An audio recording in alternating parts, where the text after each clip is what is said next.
There may be times when you'll need to troubleshoot situations that arise with the Atom. Here are some basic troubleshooting tips that will help keep your device working in top shape. You can also find these tips inside the user manual that came with your device. First, when no sound is coming from the device, make sure the device is fully charged and that the switch is in the on position. You may need to clean or sweep away debris from the power switch.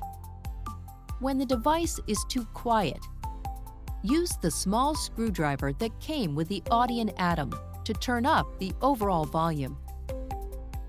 Turn the screwdriver clockwise to increase the volume.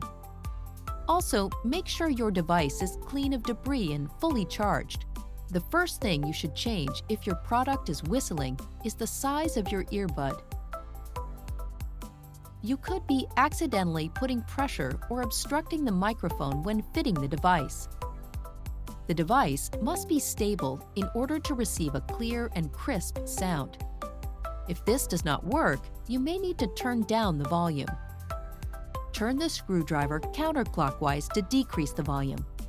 Again, you'll want to double-check that your device is clean of debris and fully charged.